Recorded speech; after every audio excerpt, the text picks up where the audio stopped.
ஒரு கிராமத்து வழியா 2 நண்பர்கள் பேசிக்கிட்டு போய்கிட்டு இருந்தாங்க.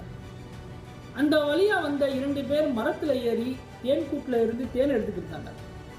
அப்போ ஒரு நண்பர் கேட்கிறாரு, அந்த தேனை எவ்வளவு கஷ்டப்பட்டு சேர்த்து இருக்கும், ஆனா இந்த மனிதர்கள் சர்வசாரமா அதை திருடிட்டு போயிடுறாங்களே, அந்த தேனி எவ்வளவு வருத்தப்படும் அப்படின்னு கேட்கிறாரு. அதுக்கு மற்றொரு நண்பர் சொல்றாரு, அந்த தேனி கண்டிப்பா ஒருபோதும் வருத்தப்படாது அப்படின்னு சொல்றாரு. ஏன் அப்படின்னு கேட்கும்போது, இந்த மனிதர்கள் எத்தனை முறை வேணாலும் அந்த தேனை தேடலாம், ஆனால் அந்த தேனிக்கிட்ட இருந்து அந்த தேனை சேகரிக்கும் கலையை ஒருபோதும் திருட முடியாது. அதனால் மனிதர்கள் எத்தனை முறை திருடினாலும் தன் திறமையால் அதை சேகரித்துக் கொண்டே இருக்கும், அது ஒருபோதும் வருத்தப்படாது என்று சொல்கிறார். அதே மாதிரிதான் நீங்கள் வாழ்க்கையில எதை இழந்தாலும் சரி, பணத்தை இழந்தாலும் சரி, எதை இழந்தாலும் சரி, ஆனா உங்ககிட்ட இருக்கிற அந்த திறமையை, நம்பிக்கையும் யாராலும் ஒருபோதும் திருட முடியாது. மீண்டும் நல்ல கதைகளும் சந்திக்கும். நன்றி.